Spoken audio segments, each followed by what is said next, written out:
అనంతపురం జిల్లా రాప్తాడు నియోజకవర్గం అనంతపురం రూరల్లోని రాచన్నపల్లి గ్రామ సమీపంలోనే ఉన్న ఎంవైఆర్ కళ్యాణ మండపాన్ని మంగళవారం సాయంత్రం 4:45 సమయంలో అనంతపురం జిల్లా టీడీపీ అధ్యక్షుడు Venkatasivudu Yadav, Anantapuram MP Ambika Lakshminarayana, ADCC bank chairman Kesavareddy, TDP రాష్ట్ర అధికారిక ప్రతినిధి నర్సానాయుడు, జిల్లా టీడీపీ అధికారిక కార్యదర్శి శ్రీధర్ చౌదరి, రాయల మురళి,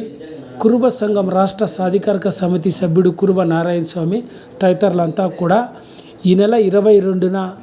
అనంతపురం జిల్లా మహానాడు జరిగే ఎంవైఆర్ కళ్యాణ మండపంలో ఏర్పాట్లను పరిశీలించడం జరిగింది. ఈ సందర్భంగా అనంతపురం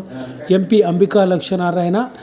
అనంతపురం జిల్లా తెలుగుదేశం పార్టీ అధ్యక్షుడు వెంకటశివుడు యాదవ్ తదితరులు మీడియాతో మాట్లాడుతూ ఈ నెల 22న ఎంవైఆర్ కళ్యాణ మండపంలో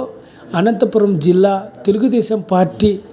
జిల్లా మహానాడు నిర్వహించబోతున్నామని, ఇక్కడికి వచ్చే ఏ కార్యకర్తకు ఇబ్బంది ఉండకుండా ఉండేందుకు తగిన ఏర్పాట్లన్నింటినీ కూడా పరిశీలిస్తున్నామని అనంతపురం ఎంపీ అంబికా లక్ష్మీనారాయణ,